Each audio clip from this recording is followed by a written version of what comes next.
Olá, primeiro ano. Vamos para mais uma revisão, mas neste momento faremos essa revisão objetivando o nosso simulado do primeiro semestre. Então, atenção para a nossa revisão. Um dos temas tratados nesse primeiro semestre foi a teoria da história, aonde pudemos estudar um pouco sobre a importância, estudar um pouco sobre o porquê de estudar história e também alguns conceitos essenciais e básicos da história. E é essa a primeira parte da nossa revisão. Então, atenção! Um dos questionamentos que podemos ter: qual a função social da história na sociedade?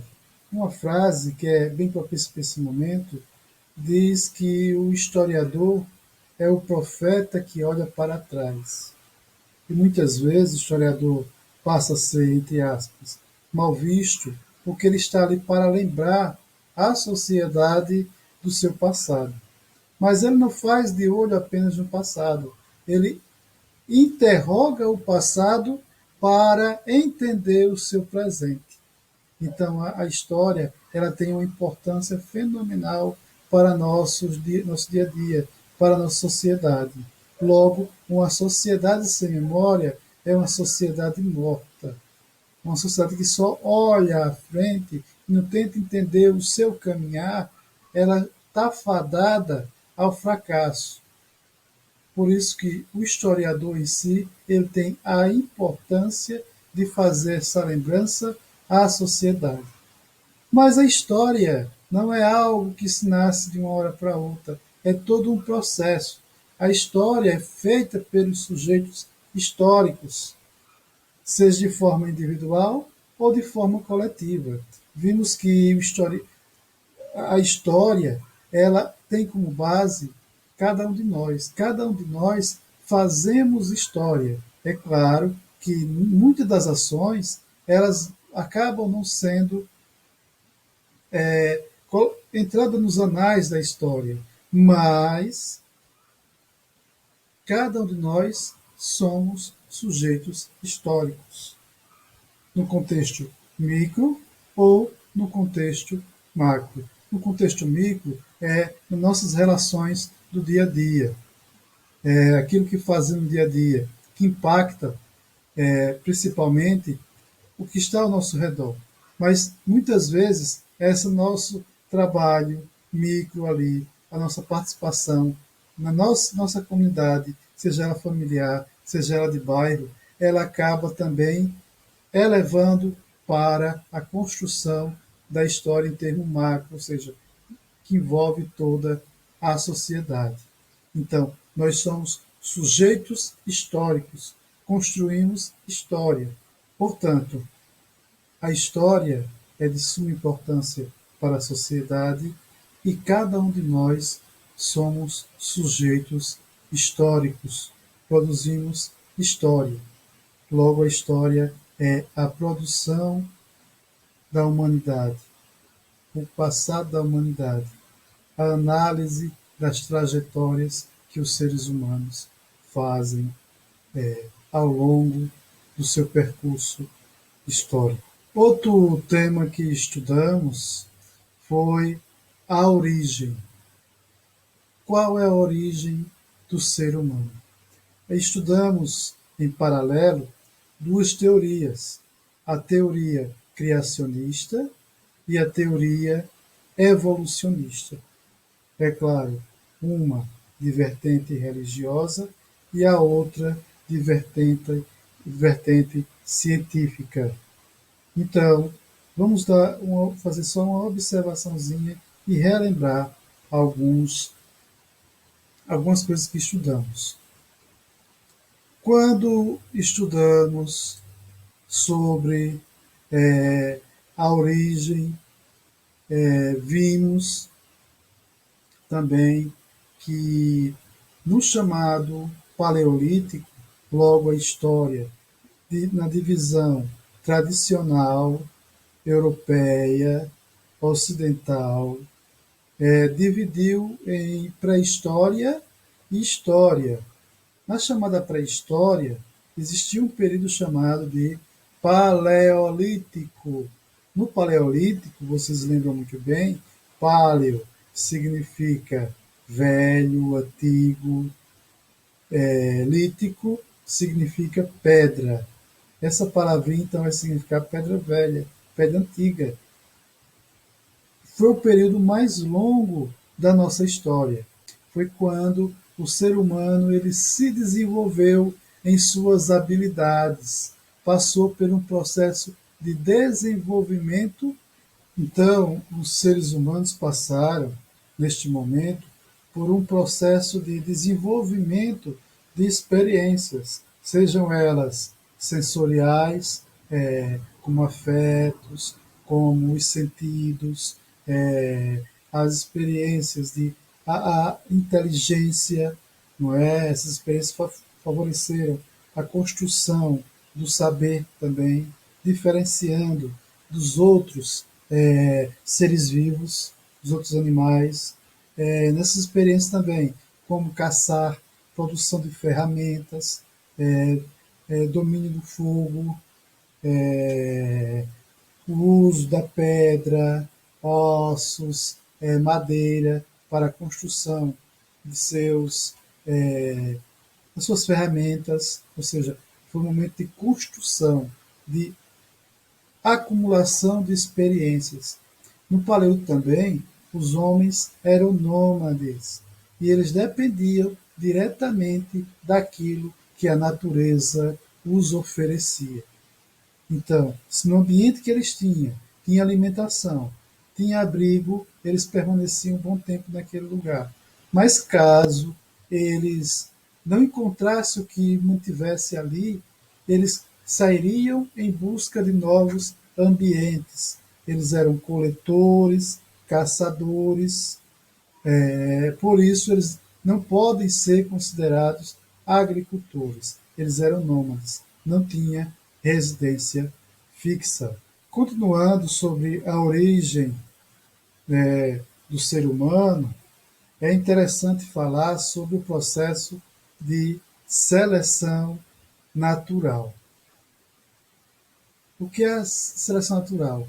Segundo o teórico Charles Darwin, a seleção natural é todo o processo que os mais fortes acabam prevalecendo em detrimento dos mais fracos. Então, a quem melhor se adapta ao ambiente, às condições oferecidas pelo ambiente, tem mais chances de se manter, de passar para frente as suas características naturais. Os seres humanos, Homo sapiens sapiens, eles tiveram essa condição. Eles conseguem ou conseguiram manter essas características para os seus descendentes. Isso aí é seleção natural. Os mais fortes permanecem. Os que não conseguem se adaptar a essas mudanças acabam por ser extintos. E assim foram com o Homo erectus, o Homo neandertal, entre outros primatas que ficaram para trás. Outro assunto que estudamos foi o Oriente Médio, a qual temos a presença de povos como os mesopotâmios, os fenícios, persas e o povo hebreu. Esses povos, em sua maioria, são semitas, ou seja, são descendentes de Sem. Quando os mesopotâmios ficaram conhecidos pelas primeiras cidades fundadas por reis como Nabucodonosor, os fenícios, eles vão ser conhecidos por ser um povo comerciante das trocas culturais, bem como da criação do primeiro alfabeto. Outro povo bastante interessante, vocês podem avançar um pouco mais, é o povo persa. Mas vamos destacar neste momento apenas o povo hebreu. O povo hebreu é um povo de origem semita, era um povo que tinha uma religião monoteísta, ou seja, eles acreditavam em apenas um Deus. A sua história no geral, vai ser marcada por migrações, desde aquela de Abraão para a Terra Prometida, de Jacó para o Egito, bem como o Êxodo. O Êxodo foi aquela migração do Egito para a Terra Prometida. Os hebreus estavam em uma região que foi dominada por vários povos, gregos, persas, romanos. Os romanos, na década de 70 depois de Cristo, eles destruíram o território hebreu. Aí foi mais uma migração. Essa fuga, onde eles se espalharam por vários territórios, ficou conhecida como diáspora, que nada mais é do que esse dispersão do povo hebreu. Finalizando a nossa revisão, um dos povos que estudamos foi o povo egípcio. O povo egípcio estava localizado numa região bastante árida e sua povoação só foi possível graças ao rio, o rio Nilo, mais especificamente. Quando falamos sobre o Egito, é importante salientar algumas características, como a religião. A religião do povo egípcio era politeísta e seus deuses tinham algumas características peculiares. Eles eram, eles eram antroposomórficos, ou seja, tinham características humanas e de animais. Outra característica da religião egípcia era a crença na vida após a morte. Eles acreditavam que ao morrer, a alma passaria a viver a eternidade com a possibilidade de retornar para o seu corpo. E essa possibilidade que eles acreditavam fez com que eles preservassem esses corpos para que no momento futuro isso acontecesse. Era, no caso, a mumificação.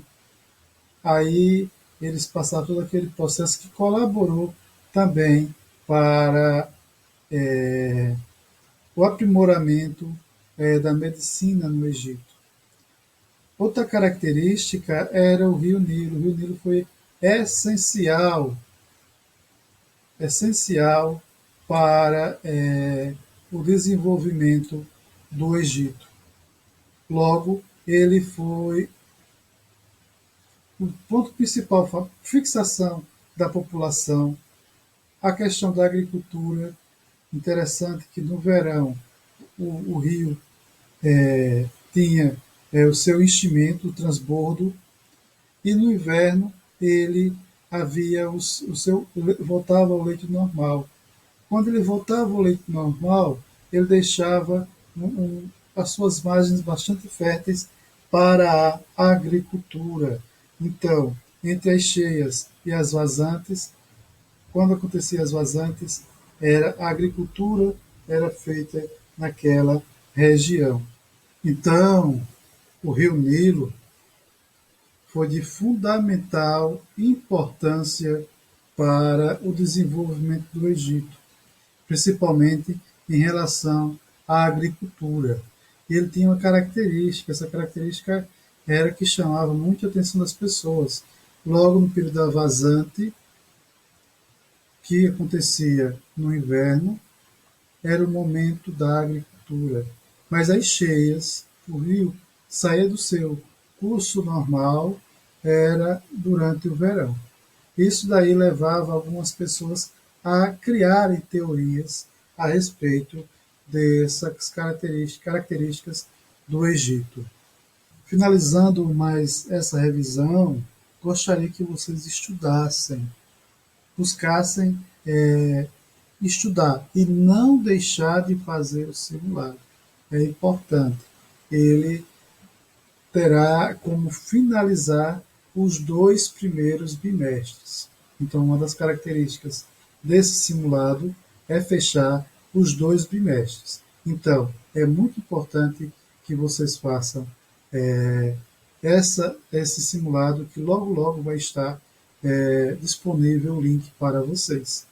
Tchau, até a próxima revisão ou correção do exercício